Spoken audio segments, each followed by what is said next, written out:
Hi, Chris Good from Decatur Makers here, and I'm going to do a quick tutorial on how to do a sample project using VCarve Pro, the Makerspace Master Edition. And you can download your own client version of this. And there's only one feature that is found on the version I'm using here in the woodshop that you won't find on the client version. I'll show you that at the very end of this project. So VCarve Pro is the tool that we use to design toolpaths that the CNC will use to cut out some material. And we'll start by creating a new file. And it defaults to the last thing that I did. The first menu you get to in a new file is Job Setup. And what it's asking for is the stock material. It might be wood or PVC or acrylic, but it's the material that you're using, and you need to specify the dimensions of the piece that you're going to clamp to the table that the machine is going to cut upon. For this project, we're using these PVC blanks that are 10 inches, and you can just type it in here if it wasn't already populated. 10 inches by 7 1/4 inches, 7.25, and it's 3/4 of an inch thick, so 0.75 inches thick. Everything else we're going to leave alone. This is actually going to be a single-sided cut, so we're not going to flip it over. And make sure that the units here are in inches and that the Z0 position should default to the material surface. It's going to be up in the lower left-hand corner as you're facing the material. You can change the color of the model if you want to. I'm just going to leave all the defaults here. The important things are that it's a single-sided cut, the correct dimensions of the material, including the thickness, and you might want to grab some calipers and measure that pretty precisely. I already did it. It really is 3/4 of an inch for the piece that I'm working with, but it's important to, especially for the thickness, to be precise, especially if you're cutting all the way through it, so you don't dig too far down into the MDF sacrifice board on the CNC. All right, so that's the job setup. We're going to click OK. And the first view that we're presented with is this two-dimensional view. This is the workspace, and we're looking from the top down onto the surface of the workspace. You can see there's these rulers up here to give you sort of an idea where you're at, from 0, 1, 2, 3, 4, all the way up to 10 inches wide. And the 0 down here in the lower left-hand corner goes up to 1, 2, 3, 4, 7.25 inches is where that corner is. A lot of the lesser used commands are going to be found here under each one of these menus, right? But most of the stuff that we're going to do can be found here with these collections of icons. The file operations, copy, paste, save, open, new, undo, redo, all those things are going to be up here. Vector manipulations are over here, so that's for creating new vector paths. You can manipulate those vector objects that you create. Here we're going to do a couple of those things. And you can edit vector objects here. These are pretty useful, especially if you're subtracting, right, overlapping, or welding, combining vectors together. So these areas are pretty handy. You can even edit individual vectors, open them, join them, close them, repair them with commands down here. One other thing I'll bring your attention to that we're not going to use in this tutorial is this trace bitmap feature. So you can actually download bitmapped images, and this function will trace them into vectors that can be converted into toolpaths here in VCarve Pro. We're going to be doing a tutorial that just makes a simple sign, and we're going to do that by first creating two rectangles here in the space. One of them is going to be the border that we're going to cut out, and another one is going to be sort of the inside border of a little valley that we're going to carve out. We're going to do that by clicking on Draw Rectangle right here, and it opens this menu where you can specify the size of the rectangle right here and the anchor point location in XY coordinates. You can just draw the rectangle on the screen. I'm actually going to try doing that right now. I'm going to just sort of draw it like this. Now you notice that it's not, you get this pink outline, it's not really centered in the space. So we could make some adjustments to the size here. In fact, I'm going to bring this down to 9 by maybe 6.5, like that, and then hit apply, see what that looks like. So it's still not centered in the space. You do have access to some alignment tools that allow you to center your vectors in the material and align them with other things. But to get to that menu again, you have to close this draw rectangle menu. When you create new vectors, you'll specify dimensions of them in a menu like this and then apply those dimensions.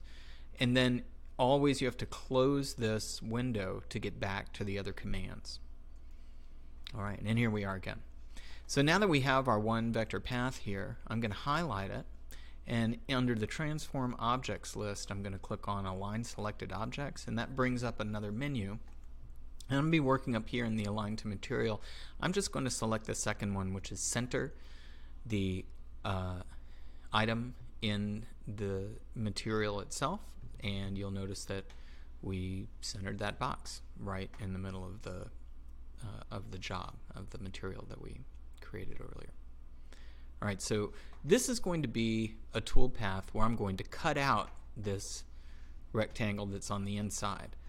The material that we start with actually is a pretty nicely shaped rectangle, but if you were working with longer stock or something that's not completely squared off, you can do that with the CNC itself, and I'm just doing that as an example.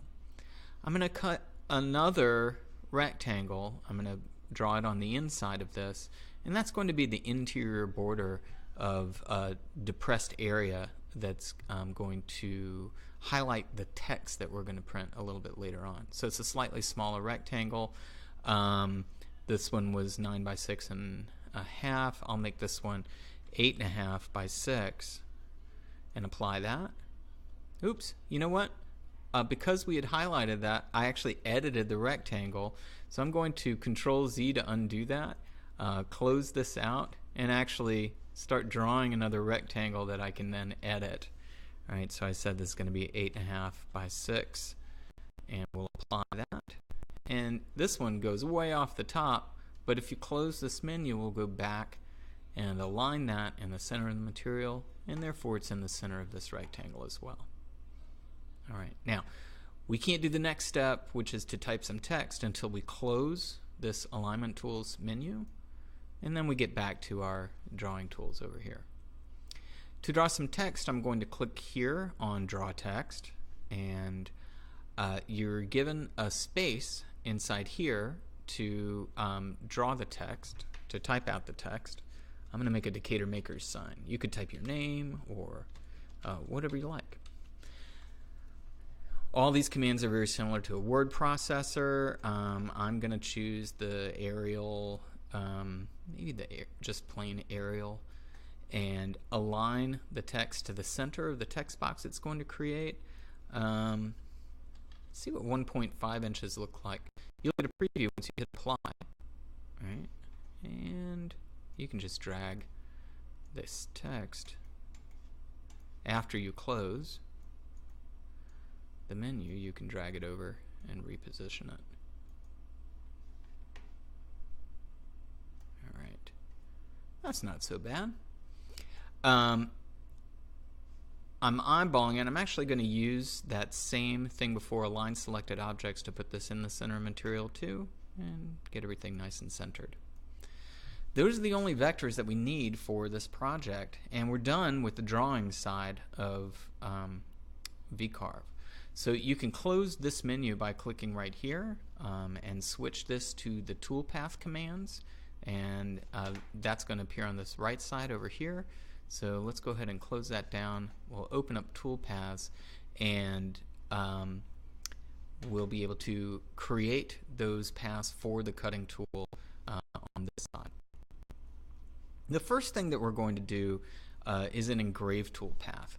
What that's going to do is engrave around some of these text lines, and what I'm trying to get the program to do in this case is not to carve inside these letters, but rather to carve the outside, so that when we're finished, the text is going to be raised outside of the text, but within this triangle it's actually going to be a depressed area. It's going to be a little bit lower, and then this part right here is going to form a border that's raised to the same height as the text. So here's how we're going to do that. We actually need to make two selections here.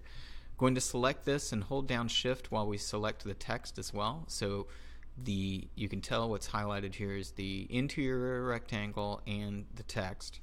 And then we're going to choose the engrave toolpath. That's the one with the little V in it. All right. The menu that you're shown asks what cutting depth that you're going to use.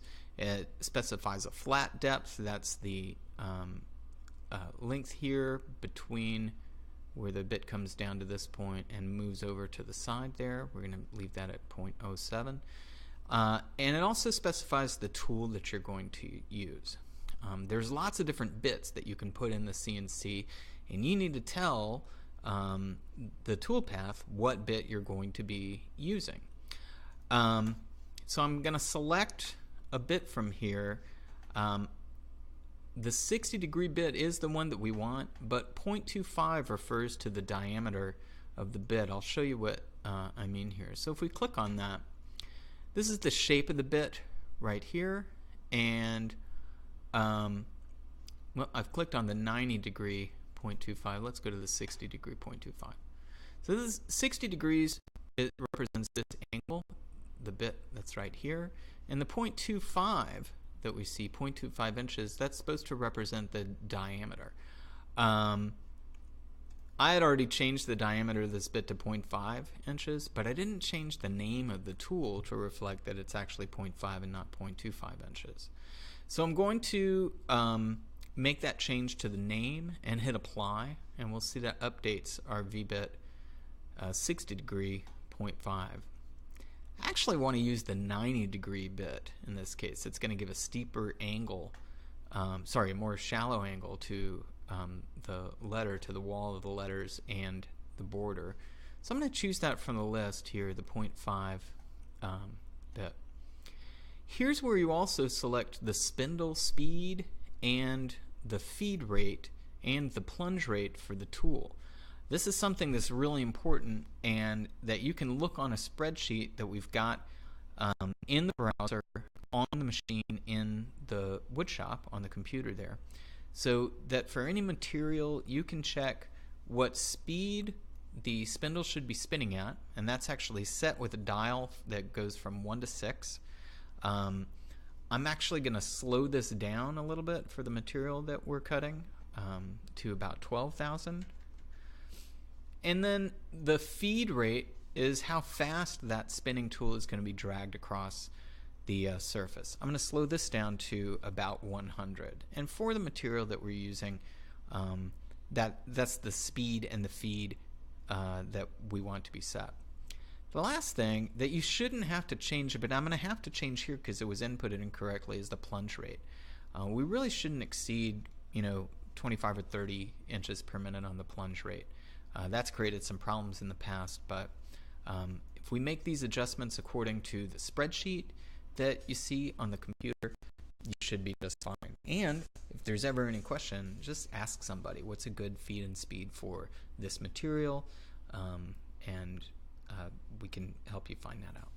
So I'm going to hit apply and then OK, and that's the bit that we've chosen. You noticed I unchecked this flat area clearance tool. I'm going to come back to that in just a second. Pretty much everything else for the engraving toolpath you can leave, except you might want to select a name for it. So this is going to be our engrave VBit, or VBit engrave. And I'm going to hit calculate. That's going to calculate the toolpath. All right.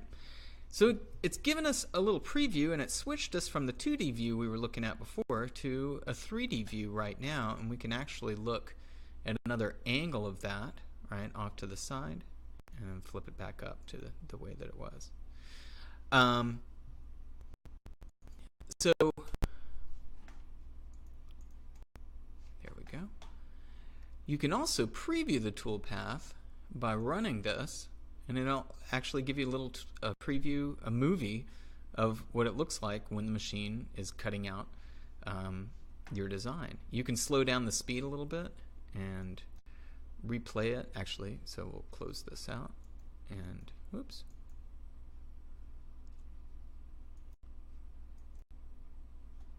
We'll reset the preview, slow down the speed, and play this once more. So then you get a little better idea. And you'll notice this is actually going a lot slower here, and we're gradually removing more and more material around the letters and in the empty space between the letters. This speed's actually pretty medium, but it's taking a long time to make this whole design. You can get an idea of how long this toolpath is going to take by clicking on the summary right here. So if you click on summary, it'll show you that, oh wow, this engrave is going to take 1 hour and 20 minutes to complete. And the reason for that has to do with, I'm going to double click on this toolpath to edit. It has to do with the bit that we selected. So this V bit has a step over right down here of 0.01 inches. So this is the pass step over that the point of this bit is going to cut one line and then move over very slightly to cut the next line. And that's what you saw in the preview of the bit moving, and cutting out a little bit at a time. That takes a long time to clear an area because you only have the point of this that's reaching all the way down to the very bottom of the cut that you're making. And that's where the flat area clearance tool comes in. If we enable this, that's going to make us change the bit before we go on and finish the engrave, but it ends up saving a lot of time in the long run. So if we select an end mill, we could use the 1/8 inch, the 0.125 inch. I'm going to use the 1/4 inch end mill here. We're going to check the feeds and speeds, bring this down to 12,000 and 100 inches per minute. We can bump the plunge rate up to 30. That's the plunge rate, not the feed rate. Feed rate is 100 inches per minute, 12,000 RPM, and 30 inches per minute plunge rate. Let's go ahead and apply that and then hit OK. And there's the flat area clearance tool. Now if we calculate the toolpath, right, it gives us 2 paths now. There's a pocket engrave with the end mill, and there's a V-bit engrave with the V-bit. If we now reset our preview and we preview all toolpaths, we'll see with that flat tool clearance bit, the job's going to go a lot faster, and the rest of it is the V-bit that carves out what's left. Alright, so now if we close the preview and go to our summary right now we're down to about 16 minutes, and that's much better. We only have one more cut to program, one more toolpath to create, and that's the profile toolpath that's going to cut around the outside rectangle here. So we're going to click off to the side to deselect the text and the interior rectangle. We're going to click on the border rectangle now and then click Profile Toolpath. The default bit here is the 1/4 inch end mill, and we're just going to select that. Sorry, we're going to edit. Sorry, close that window. Edit that just to confirm that the 1/4 inch end mill. Oh, I'm going to bring that speed down to 12,000, 100 inches per minute. I'll leave the plunge rate at 20. That's not a problem. And click OK. We're going to cut all the way through, so we're going to change the cut depth to 0.75 inches, which is the thickness of our material. If you cut thicker than that, you cut 0.77 or 1 inch, it'll warn you that you're going all the way through the material and into the table beneath. So keep an eye on your cut depth. The tool that we've selected is correct. And then we're given a choice as to whether we're going to cut on the outside of that rectangle, on the inside of the rectangle, so it'd actually be cutting into here and maybe getting too close to this other rectangle, or you can have the bit just follow the path of the rectangle. I'm going to cut on the outside and it's going to spin around this way. If you do an inside cut, it actually follows the other direction, and I'm going to use that outside cut. The other thing I'm going to do is add tabs to the toolpath. If we had clamped this material down, right, and we just started cutting all the way through, by the time you got around to where your first cut started, where the bit entered the material down here, it would start to wobble around, and as you snipped off that last bit, it might wiggle into the bit and hit it and be damaged. So we're going to leave some material behind that are going to serve as tabs to hold the material in place. You can adjust their length. I'm going to make them about 1/2 inch long, and their thickness, I'm going to make them about 1/4 inch thick, 0.25 inches thick. And I'm going to click on Edit tabs so I can specify where they go.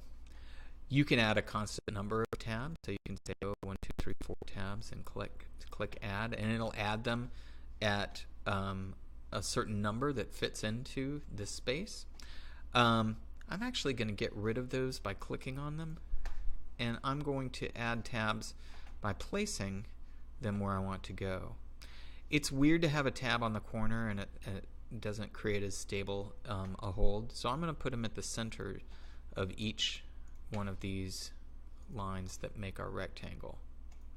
Alright, and if we close this and calculate our toolpath, I'm going to change the name. This is the profile cut. We calculate this toolpath, we'll get a little preview of just this one, preview visible, and it shows you how it's going to cut that out right there.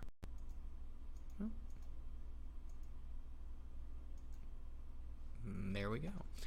So one thing I want to do is go back to that toolpath and show you one more thing, and this has to do with the number of passes. If you edit those passes, you'll get a preview of how deep that bit's going to cut on the first pass. It's a good idea never to cut deeper than the diameter of the tool that you're going to use. So I'm actually going to, because this is 3/4 of an inch thick, I want to cut about half the diameter of the bit at a time. So I'm going to edit the tool, and instead of a 1/4 inch pass depth, I'm going to change that to 1/8 of an inch. Click OK, and you'll notice that it passes updated to 6. Anytime you make an edit to your toolpath, you have to click Calculate again. And if we reset the preview and preview this visible toolpath, you'll see that it's cutting out less with each pass this time than it was before. And there are those tabs holding that in place. Let's go ahead and preview the rest of it. Get an idea of what the machine's going to do once it starts executing this G code. Alright, that should be what we end up with. Now,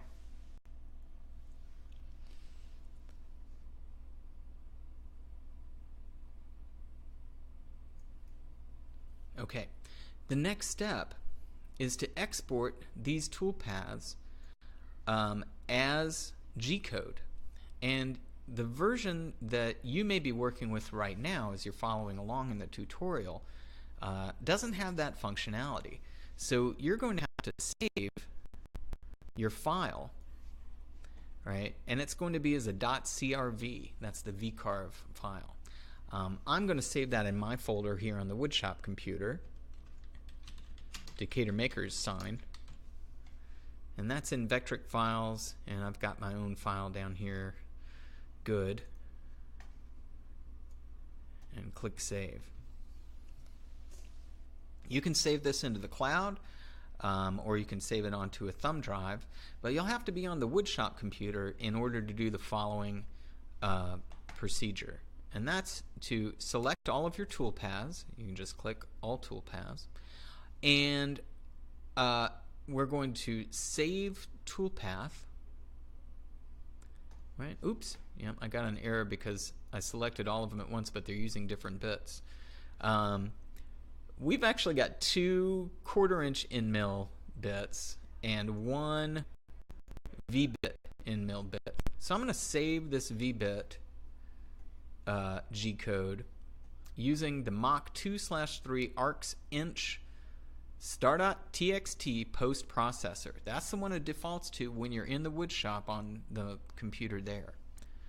If you just leave that selected, there's a lot of other choices that you could use. Just use the default one. We're going to output this V-bit toolpath, and this is going to be our V-bit engrave for Decatur Makers sign. Click save. Then we're going to deselect that and select the 1/4-inch ones, right, with the profile cut being the second one. We're going to save those to the file, and that's going to be our flat end mill cuts for the Decatur Makers sign.